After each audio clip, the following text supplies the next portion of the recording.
Bismillahirrahmanirrahim. Alhamdulillahirabbil alamin. Wa bihi nasta'inu 'ala umuri dunya waddin. Wassalatu wassalamu 'ala sayyidil mursalin wa 'ala alihi wa ashabihi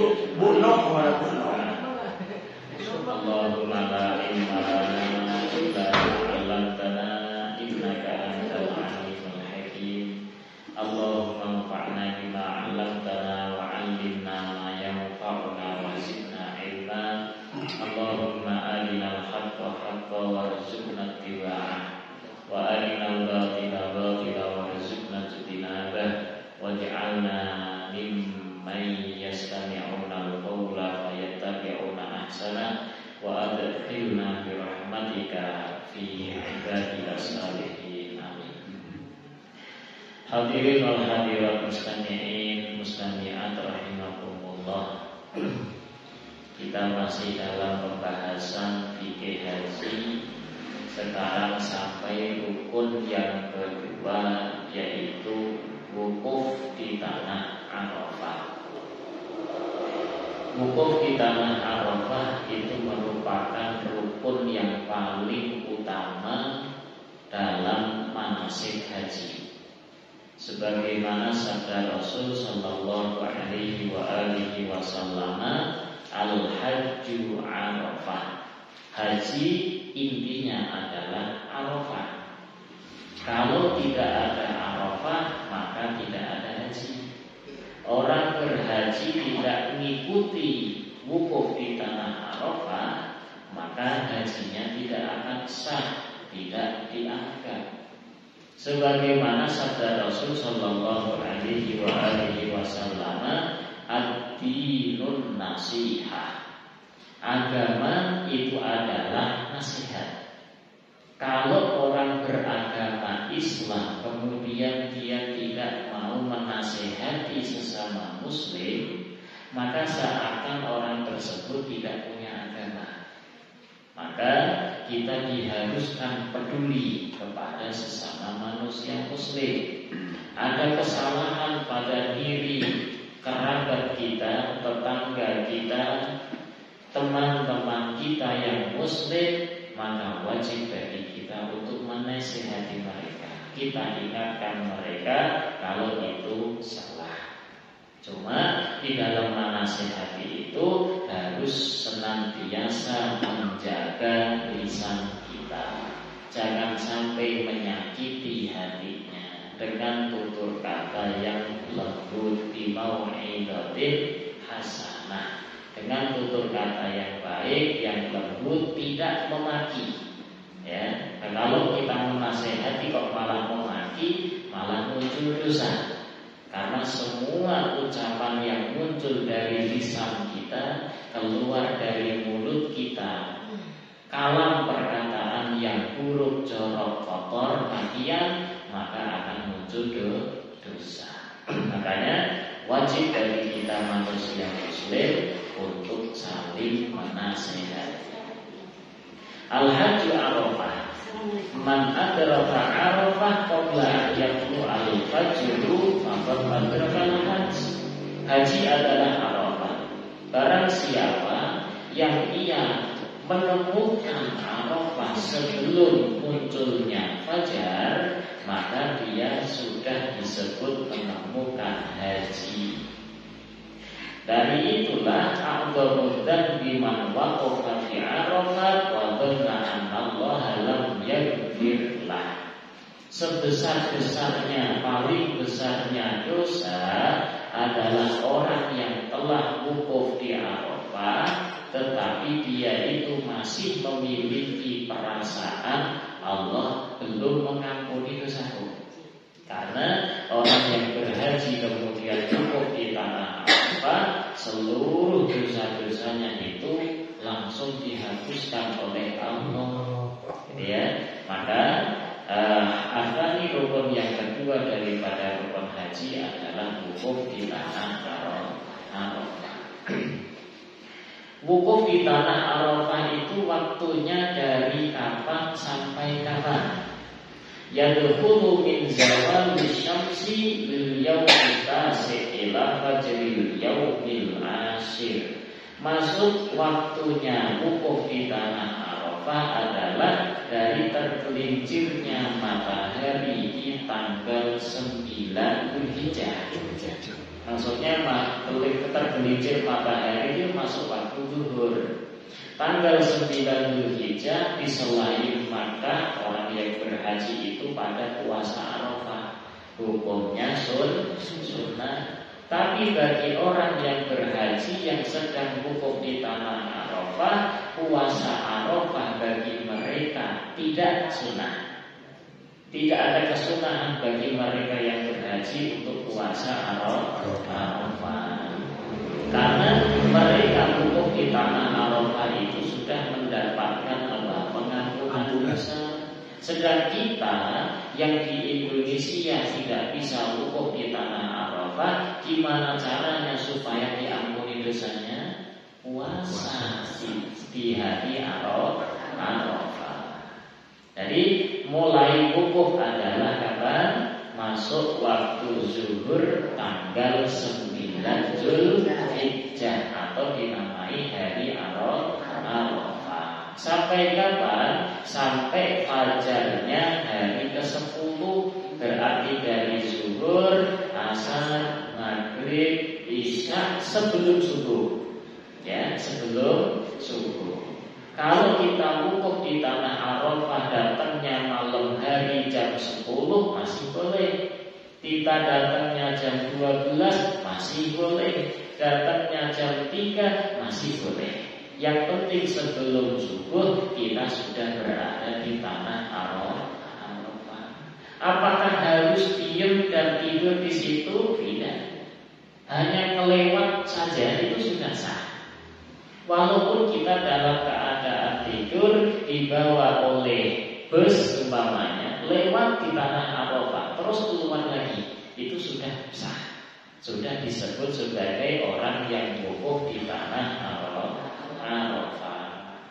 Walau waqafu ghalatan fi Arafah fil yaumil asyir, walaupun dia menyangka hari itu tuh bukan hari Arafah. Dia ingatnya hari tersebut adalah hari Tarwiyah tanggal 8 Dzulhijjah. Ya, dia itu cuma main-main gitu, jalan-jalan di tanah Arafah melihat kayak apa sih gitu. Balik lagi dia. Nah itu sudah sah, sudah disebut sebagai wukuf di tanah Arafah, walaupun dia tidak sadar. Nah, itu waktu daripada wukuf di tanah Arafah. Kemudian kadar wajibnya tidak harus tidur di sana, tidak harus diem sampai berjam-jam di situ, tidak. Yang penting kita hadir di tanah Arafah walaupun hanya sebentar, ataupun kita cuma lewat saja, atau bahkan kita tertidur dibawa oleh mobil, oleh bus lewat, maka sudah sah. Jadi tidak ada keharusan berdiam di sana itu. Nanti kesunahan ada kalau kesunahan. Syarat daripada orang yang wukuf di tanah Arafah yaitu harus sah ibadahnya. Maka kalau kita membawa orang yang sedang pingsan, ya, orang yang sedang pingsan itu ibadahnya tidak sah. Kita membawa orang yang sedang mabuk, kita bawa orang gila, itu mereka tidak sah ibadahnya. Kita bawa ke tanah Arafah, maka wukufnya mereka tidak sah. Harus orang yang berakal, nah, baru disebut sah wukufnya. Kesunahan wukuf di tanah Arafah itu banyak, diantaranya adalah al-ghuslu lil wukufi. Sebelum kita wukuf di tanah Arafah, sebisa mungkin kita mandi terlebih dahulu. Hukumnya sunnah. Nah mandinya itu dari kapan? Wa yadkhulu minal fajri kal ghusli jumu'ah. Kesunahan mandi itu mulai dari fajar hari Arafah. Tanggal 9 di subuhnya itu kita sudah boleh mandi. Kalau kita mandi sekalian diniatkan, ini saya mandi Sebagaimana mandi Jumat, bapak-bapak, tadi itu hari Jumat, fajarnya itu setelah masuk waktu subuh, bapak mandi, niatkan sekalian nawaitul ghusla li Jumu'ati. Aku mandi, niatnya adalah untuk menghadiri sholat Jumat. Maka bapak saat mandi pagi setelah subuh sudah mendapatkan pahala sunnah. Begitu juga wukuf di tanah Arafah. Nah, lebih baiknya mandinya itu sebelum kita berangkat ke tanah Arafah. Umpama kita mau berangkatnya itu jam 11:30, maka mandi dulu saat itu. Itu lebih afdal, lebih utama. Begitu juga bapak-bapak di saat sebelum sholat Jumat. Berangkat jam berapa? Sholat Jumat saya mau berangkat jam 11, maka mandi dulu saat itu. Walaupun dari pagi sudah sah, sudah mendapatkan kesunahan, tetapi lebih baiknya, lebih afdalnya mandi sebelum berangkat. Waktu hulu Arafah ba'da zawali, ada kesunahan kita masuk ke tanah Arafahnya itu setelah tergelincir matahari. Masuk waktu zuhur kita masuk tanah Arafah. Ini hukumnya sunnah. Walaupun nanti ada orang yang pergi ke tanah Arafahnya itu di waktu maghrib atau di waktu isya baru ke sana, itu boleh kan, sah. Cuma sunnahnya pada zuhur itu sudah ada di tanah Arafah. Nah, kalau kita saat ini orang-orang Indonesia itu pagi sudah pada persiapan. Ya, sudah persiapan, mereka mau bareng-bareng menuju ke tanah Arafah. Cuma sekarang agak berdesakan karena rebutan bus, ya, busnya bergantian. Jadi nanti nunggu, nggak apa-apa. Yang penting sampai ke tanah Arafah. Tapi kalau mau kesunahan, nah kita berangkat duluan. Duhur sudah di tanah Arafah. Yang ketiga, al-jam'u bainal asraini ad-duhur wal asr taqdima. Menjamak takdim sholat zuhur dan asar. Sholat asarnya dilakukan di waktu zuhur. Ini hukumnya juga sunnah. Kalaupun kita tidak mau menjamak pun tidak masalah, sah sholatnya. Tapi sunnahnya dijamak antara zuhur dengan asar. Jamaknya jamak takdim, asarnya ditarik di waktu zuhur. Wal iktharu minal adzkari, dan ketika kita sampai di tanah Arafah, kita diperintahkan, disunnahkan untuk memperbanyak zikir. Mau itu berupa tasbih atau berupa tahlil atau berupa membaca Al-Quran, sholawat kepada Nabi Muhammad, berdoa dengan menangis.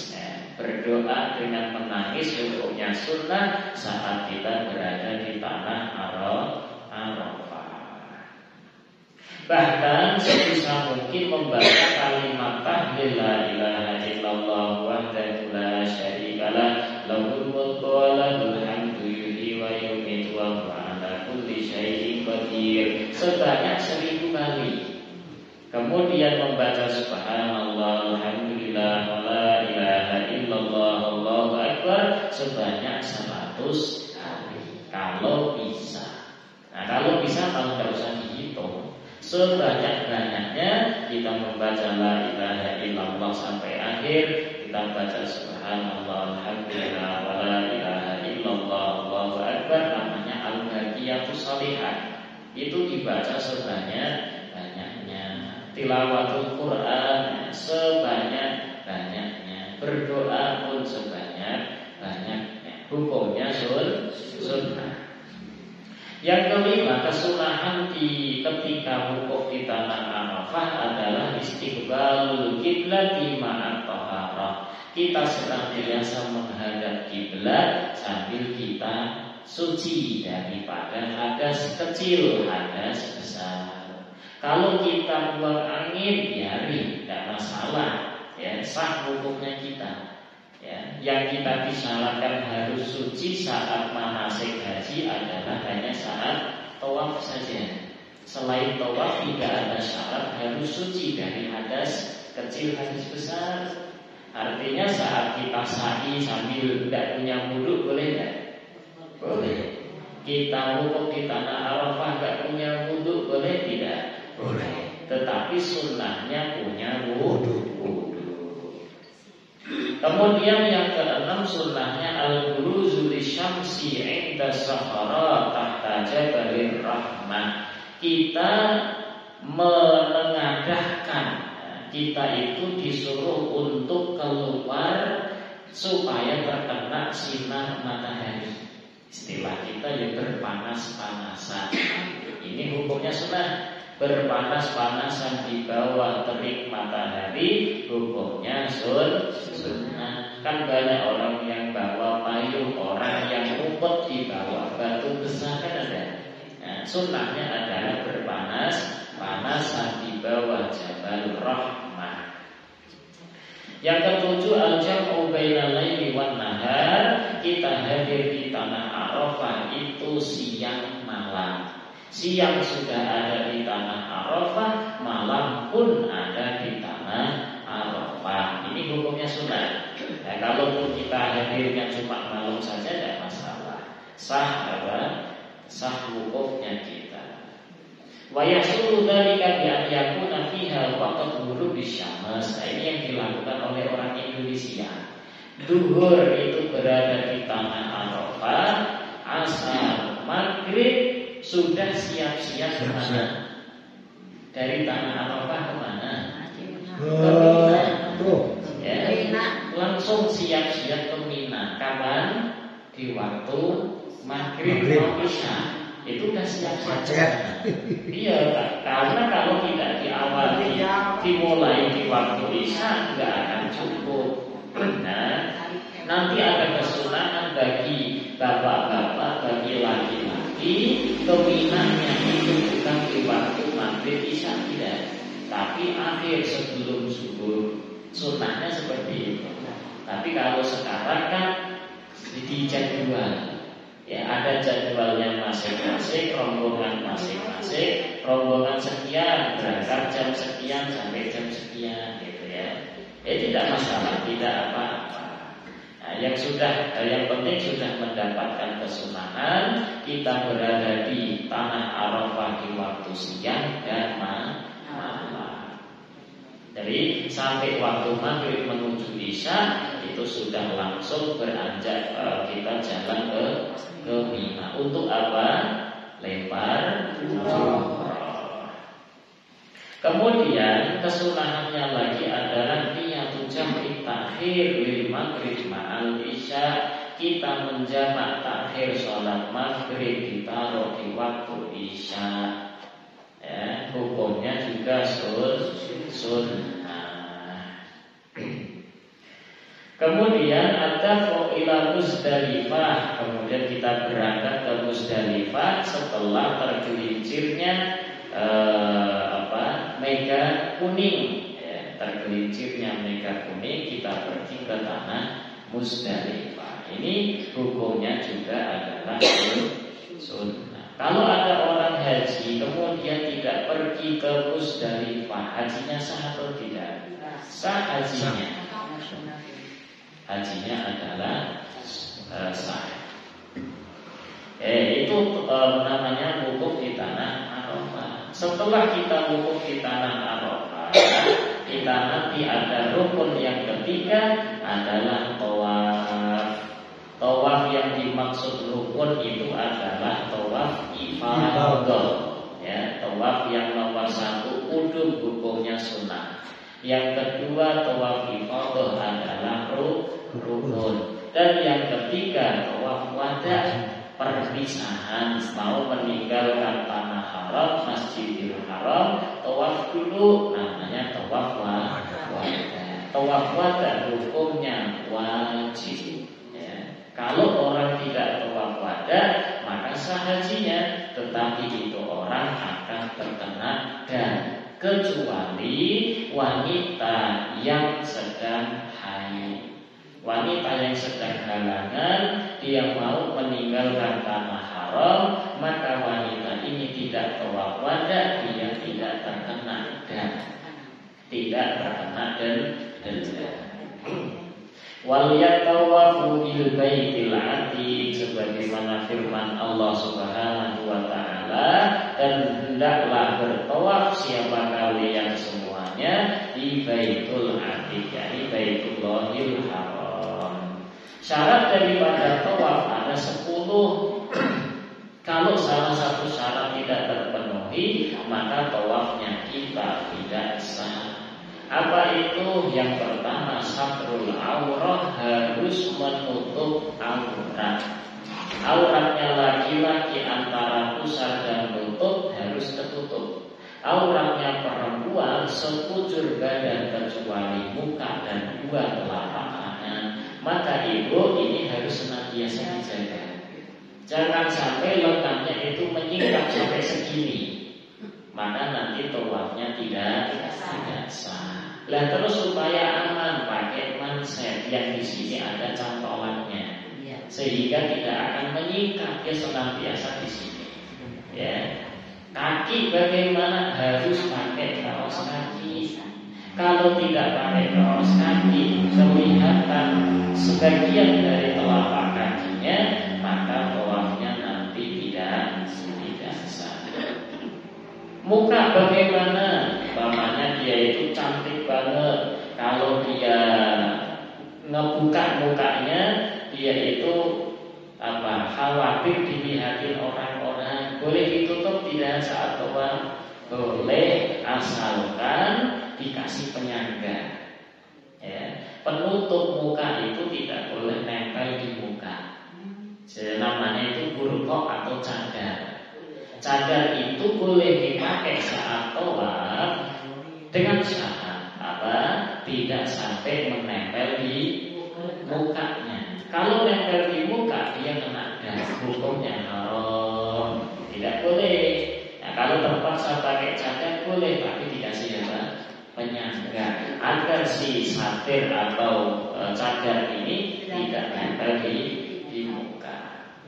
Nah, menutup aurat hukumnya wajib. Kemudian yang kedua adalah suci dari hadas kecil dan hadas besar. Hanya ada di tawaf yang disyaratkan untuk suci dari hadas kecil dan hadas besar. Nah, terus untuk mazhab Syafi'i bagaimana? Mazhab Syafi'i itu kan ketika bersentuhan kulit lawan jenis bukan mahram, maka batal wudunya. Selain Syafi'i gak batal. Maliki, Hanafi, Hambali bersentuhan kulit laki perempuan yang bukan mahram itu tidak membatalkan wudu. Sedangkan Syafi'i batal wudunya sengaja atau tanpa sengaja. Lah terus bagaimana menghindari persentuhan kulit laki-laki perempuan? Suami istri batal enggak? Sentuhan kulit batal dalam mazhab Syafi'i. Suami istri sengaja atau enggak sengaja batal wudunya. Dan terus bagaimana nanti kalau istri tidak saya gandeng, hilang si istri? Nah, mungkin si suaminya agak senang dikit, istrinya yang bingung nanti. Dan terus bagaimana? Maka ada solusi. Yang pertama adalah pindah ke mazhab lain. Yang disyaratkan adalah mazhab Maliki, dikarenakan lebih mudah untuk kita ikuti. Ketika kita taklid ke mazhab lain, pindah ikuti mazhab lain, maka tata cara wudhunya pun harus mengikuti tata cara wudhu mereka. Kesunahannya, rukunnya, kemakruhannya, bahkan pembatalan ikut mereka. Jangan kita mengikuti mazhab Maliki dalam pembatalan, tetapi tata cara wudhu tetap mazhab Syafi'i, gak boleh. Ini namanya mencampur adukkan, tidak diperbolehkan. Dan terus bagaimana cara wudhu mazhab Maliki itu hanya ditambah menggosok. Saat saat basuh muka wajib digosok. Saat basuh kedua tangan harus digosok. Membasuh kaki harus digosok. Ibu kalau wudhu kan paling ambil gayung sholat kan itu, nggak ada gosokan. Sah dalam adab Syafi'i, tapi kalau Maliki tidak boleh. Harus benar-benar digosok muka, tangan dan kaki. Kemudian untuk musaf kepala tidak boleh cuma sedikit aja. Madhab Maliki harus semuanya besar. Kalau perempuan dari depan ke belakang, kalau laki-laki depan belakang, balikkan ke depan lagi. Bedanya cuma di situ. Nah nanti pembatalannya barulah boleh mengikuti madhab Maliki. Ketika bersentuhan kulit laki-laki perempuan, suami istri bergandengan tangan, tidak batal wudhunya, dengan syarat mereka tidak bersyahwat. Ya, tidak bersyahwat. Bersentuhan kulit dengan lawan jenis yang bukan mahram dimanapun biasa aja, maka tidak batal wudhunya. Itu solusi pertama, pindah mazhab Maliki. Yang kedua, tetap mengikuti mazhab Syafi'i, tetapi menggunakan pendapat yang lemah. Qaulun dhaifun, pendapat yang lemah. Apa itu? Kaidahnya al-malmus laisa kal-lamis. Orang yang disentuh tidak sama seperti hukumnya orang yang sengaja menyentuh. Yang penting kita itu wudhu dengan mazhab Syafi'i, terus jangan ada niatan untuk menyentuh lawan jenis. Kesentuh tanpa sengaja tentunya itu tidak batal wudhunya. Nah, ini solusi kedua ya, solusi kedua. Nah, mana yang lebih mudah bagi kita, boleh silakan diikuti. Nah, tapi tadi kalau wudhunya tetap Syafi'i, pembatalan jangan ikut mazhab lain. Ya, kalau mau mengikuti mazhab Maliki harus dari tata cara wudhunya, barulah nanti pembatalan mengikuti mazhab Maliki. Yang ketiga, syarat daripada tawaf adalah at-thaharah min najasah, suci daripada najis, baik di badannya, bajunya, ataupun tempat di mana dia berpijak. Nah, suci daripada najis, kecuali ketika najis itu tidak bisa dihindarkan. Contoh di Maqaf itu tempat di mana kita tawaf, di situ banyak kotoran burung merpati yang tidak bisa kita hindari. Akhirnya diinjak oleh kita, maka tidak masalah. Nah, yang penting jangan melihat kotoran burung langsung sengaja kita injak, tidak boleh. Nanti batal tawafnya kita. Yang keempat, jalul baiti an yasarihi, ketika kita tawaf, sebagian tubuh bagian kiri kita harus senantiasa menghadap Baitullah, ya, Ka'bah. Jadi begini, umpama itu Ka'bahnya saya begini, muter ya ini harus ada di menghadap Ka'bah terus. Makanya yang harus dihati-hati ketika Allah kasih kesempatan kita mencium Hajar Aswad, kan mesti kita menghadap Ka'bah, ya, mencium Hajar Aswad. Kemudian kita terdorong sehingga maju 3 langkah ke depan. Sedangkan ketika kita maju 3 langkah ke depan, ini sebelah kiri tidak menghadap kiblat atau Ka'bah, maka ini bisa membatalkan tawaf kita. Lah terus bagaimana? Mundur lagi 3 langkah, barulah kita hadapkan bagian kiri ke Ka'bah, baru kita maju. Sampai ke rukun Yamani dari kejauhan kita istilah. Apa istilah itu? Apa yang namanya? Melambaikan tangan. Melambaikan tangan. Nah, melambaikan tangan itu umpama dadanya dihadapkan ke Ka'bah. Ya, dadanya dihadapkan ke Ka'bah. Jangan sampai kita maju, tetapi dada tetap ke arah Ka'bah. Sebisa mungkin yang kiri. Kalau umpama menjaga itu tidak bisa, ya udah tetap aja ini yang kiri ke arah Ka'bah, tapi kita melambaikan tangan. Istilah namanya. Apa bahasa Indonesia-nya? Iya, melambaikan. Melambaikan tangan. Ya, itulah. Ada. Oke, jadi anggota sebelah kiri kita harus senantiasa menghadap Ka'bah. Nah, ini yang harus dihati-hati. Kemudian syarat yang kelima, al-ibtida' min hajaril aswad, kita memulai tawafnya itu dari hajar aswad. Nah, zaman sekarang mudah karena sudah ada garisnya. Tapi kan ada garisnya di lantai itu. Nah, di situ kita akan akan mulainya di situ. Jangan sampai kita mulai tetapi setelah garis. Nah, karena di situ tidak sejajar dengan hajar aswad. Nah, yang keenam, wahadatul hajar bi jami' badanihi, ketika mulai kita tawaf sejajar dengan hajar aswad seluruh badan kita. Jangan sampai ada tangan yang begini, sehingga tangan kita ini tidak sejajar dengan garis hajar aswad. Yang ketujuh, kaunuhu sab'an yaqinan, tawafnya kita secara yakin 7 putaran. Kalau kita ragu ini yang kelima atau yang keenam, ambil yang paling sedikit. Ini yang keenam atau yang ketujuh, ambil yang paling sedikit, yaitu 6. Sama seperti rakaat sholat. Ibu bapak sholat Isya, terus ragu ini ketiga atau keempat, ambil yang sedikit, yaitu 3. Kalau ragu, sampai kita benar-benar yakin, harus 7 putaran. Dan yang ke-8, kaunuhu dakhilal masjid, tawafnya kita harus di dalam masjid.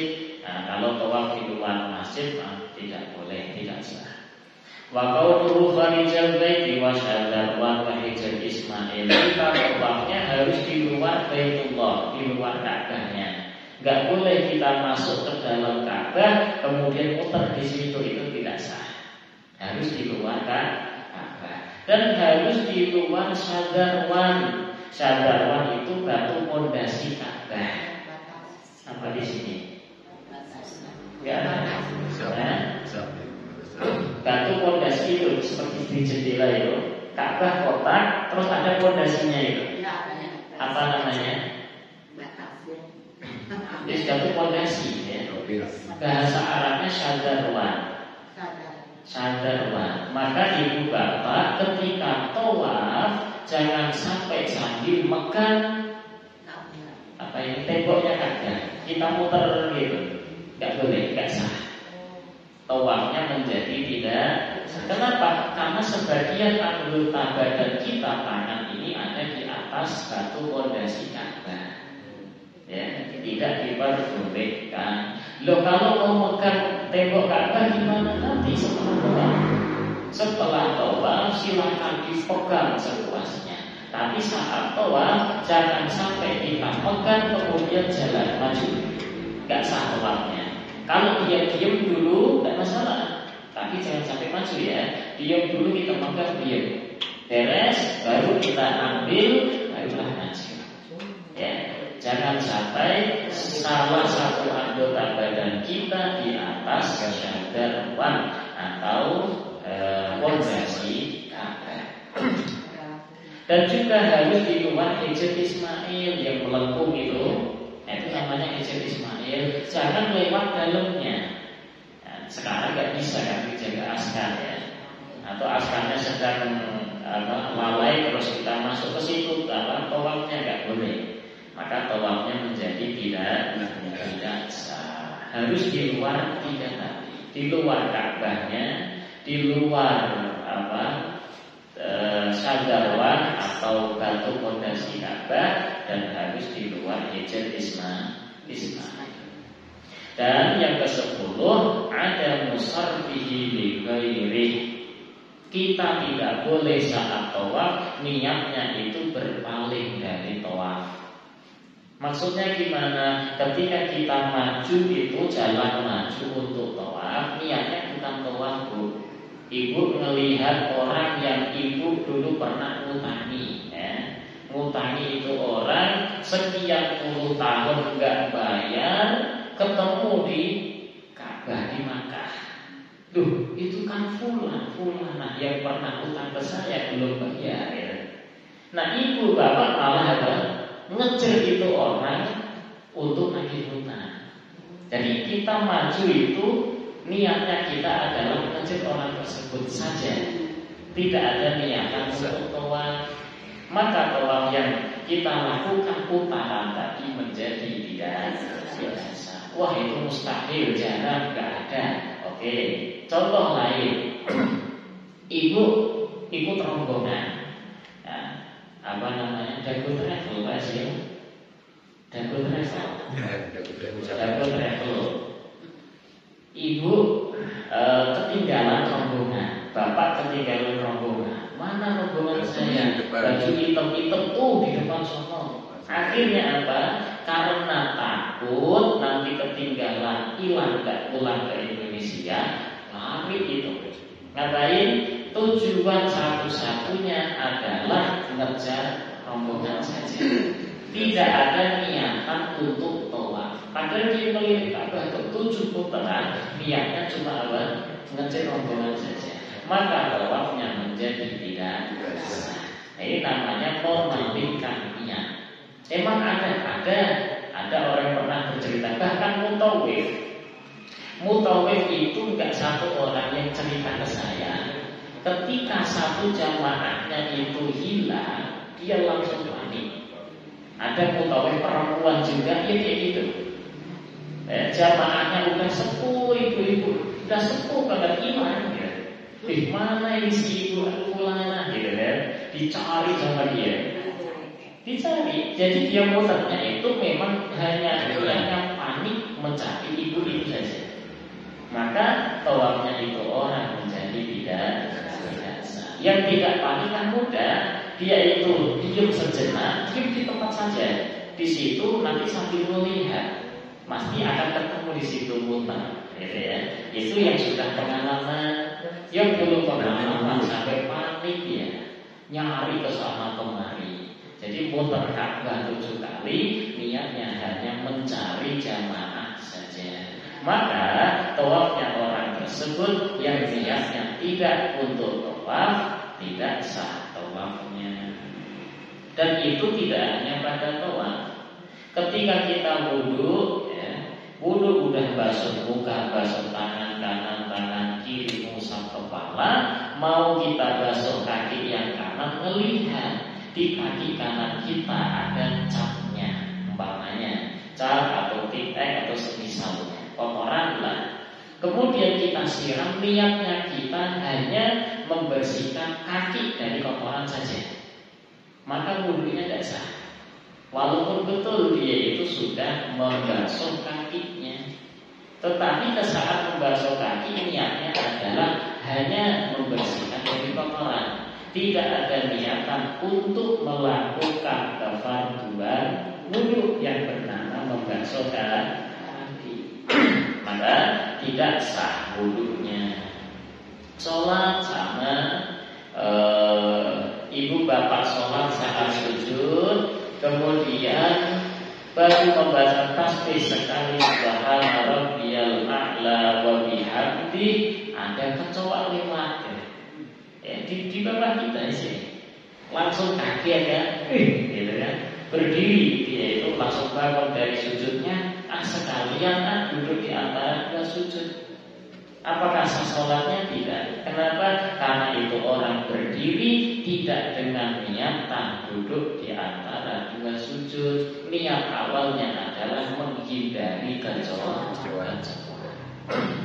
Jadi kita tidak memalingkan niat ibadah kita, kecuali kalau ibadah saya tawaf, saya jalan maju ke depan ini, niatnya untuk tawaf plus mencari jamaah yang hilang. Saya tawaf plus mencari rombongan saya, itu masih boleh, ya, masih diperbolehkan. Imamnya salah, kemudian bapak-bapak membaca apa? Subhanallah. Tujuannya apa Pak? Kalau tujuan hanya mengingatkan saja, ya batal sholatnya, tidak sah. Dan terus tujuannya adalah satu, dia berzikir saja, atau yang kedua niatnya adalah berzikir plus mengingatkan imam, maka sholatnya sah, tidak batal. Tapi kalau niatnya hanya mengingatkan imam saja, ya langsung batal sholatnya. Nah, batal sholat ini pun hanya bagi orang yang tahu ilmunya. Kalau itu batal, sengaja dia lakukan. Ya, oh ini gak boleh nih, malah ngelakuin, nah barulah batal sholat. Tetapi orang yang gak tahu ilmunya, maka sholatnya tidak batal. Waktu tawaf itu minum tasofi lailatul nahri, dari semenjak pertengahan malam nahar, yakni tanggal 10 Dzulhijjah. Sampai kapan? Tidak ada akhirnya. Tidak ada batas akhir untuk tawaf. Kenapa? Nanti nih biasanya ibu-ibu yang haid saat hajian, qadarullah ibu haid belum sempat tawaf. Karena wanita haid kan tidak boleh masuk masjid, tidak boleh tawaf dia. Dia wukuf mah ikut wukuf dan sah, wukufnya sah. Nah setelah wukuf dia istirahat dulu di mana, di hotel. Nunggu sampai kapan? Sampai haidnya berhenti. Setelah haid berhenti barulah nanti tawaf. Kemudian sa'i, tahallul dan lempar jumrah. Gitu ya. Jadi tidak ada batas akhir tawafnya. Kesunahan tawaf. Sunnah tawaf yang pertama adalah al-masyu fihi hafiyan, berjalan tanpa alas kaki. Nah, ini hukumnya adalah sunnah. Wa taqsirul khuta, memendekkan langkahnya. Jadi langkah kaki itu tidak panjang-panjang, tidak, tapi pendek. Pendek itu ya satu telapak kaki, itu namanya pendek langkahnya. Hukumnya sunnah, memendekkan langkah kaki. Yang kesunahan berikutnya adalah ar-ramlu. Ar-ramlu itu adalah jalan cepat, tetapi si pundaknya itu digetarkan. Ya, jalan cepat, tetapi pundaknya digetarkan. Jalan cepat, pundaknya bergetar, langkahnya itu pendek, tidak panjang. Bila atubin walau wasbin, tanpa lari, tanpa loncat. Ya, jadi paham kan? Dia itu jalan cepat, langkahnya pendek, kemudian sampai pundaknya bergetar, tetapi tidak boleh loncat, tidak boleh lari. Ya, tidak boleh loncat, tidak boleh lari. Dan kesunahan ini rombel atau jalan cepat saat tawaf itu hanya di 3 putaran pertama saja. Putaran keempat, 5, 6, 7 itu tidak ada kesunahan untuk apa? Untuk jalan cepat, biasa aja. Dan kesunahan tawaf yang di jalan cepat ini itu hanya tawaf yang setelahnya sa'i. Kalau tawaf setelahnya tidak sa'i, contohnya seperti tawaf wada, nah setelah itu tidak ada sa'i, maka tidak ada kesunahan jalan cepat. Paham? Ibu-ibu, bapak-bapak sampai ke Masjidil Haram langsung tawaf kudum. Nah, informasi dari mutawif, nanti beres tawaf kudum, kita tidak langsung sa'i, tapi kita istirahat dulu di hotel. Ada kesunahan jalan cepat? Tidak ada. Karena setelah tawaf tidak sa'i. Ya. Istirahat dulu, nanti kita tawaf ifadah, kemudian baru sa'i. Gitu ya. Maka kesunahan jalan cepatnya itu ketika tawaf ifadah. Dan kemudian jalan cepat ini itu hanya bagi laki-laki saja. Perempuan tidak ada kesunahan untuk jalan cepat saat tawaf. Begitu juga nanti saat sa'i. Saat sa'i ketika sampai lampu hijau itu ada kesunahan lari. Dan kesunahan lari ini hanya bagi laki-laki saja. Perempuan tidak ada kesunahan lari ketika nyampe lampu hijau. Wal ittiba, ada kesunahan saat tawaf lagi adalah ittiba. Ittiba itu pundak bagian kanan itu disingkat, ya. Yang ditutup adalah pundak bagian kiri, kain ditaruh di bawah ketiak. Ini pun hanya bagi laki-laki saja. Kemudian kesunahan untuk ittiba menyingkap pundak bagian kanan itu hanya saat tawaf yang disunahkan lari, disunahkan jalan cepat. Sedangkan tawaf yang tidak disunahkan jalan cepat seperti contoh tawaf wada, maka tidak ada kesunahan untuk membuka pundak bagian kanan. Kesunahan tawaf lagi adalah mendekat ke Baitullah kalau bisa. Nah, kalau tidak bisa maka menjauh. Nah, kalau mendekat ke Baitullah kita bisa jalan cepat, itu lebih baik. Kalau kita bisa jalan cepat tapi harus jauh dari Baitullah, maka lebih baik jauh dari Baitullah tetapi bisa jalan cepat. Tapi dengan syarat ya jalan cepat ini sunnah, dengan syarat tidak nabrak orang. Kalau kita malah nabrakin orang, nggak ada kesunahan kita jalan cepat. Contohnya seperti tawaf di saat hajian itu padat banget, nggak bisa jalan cepat.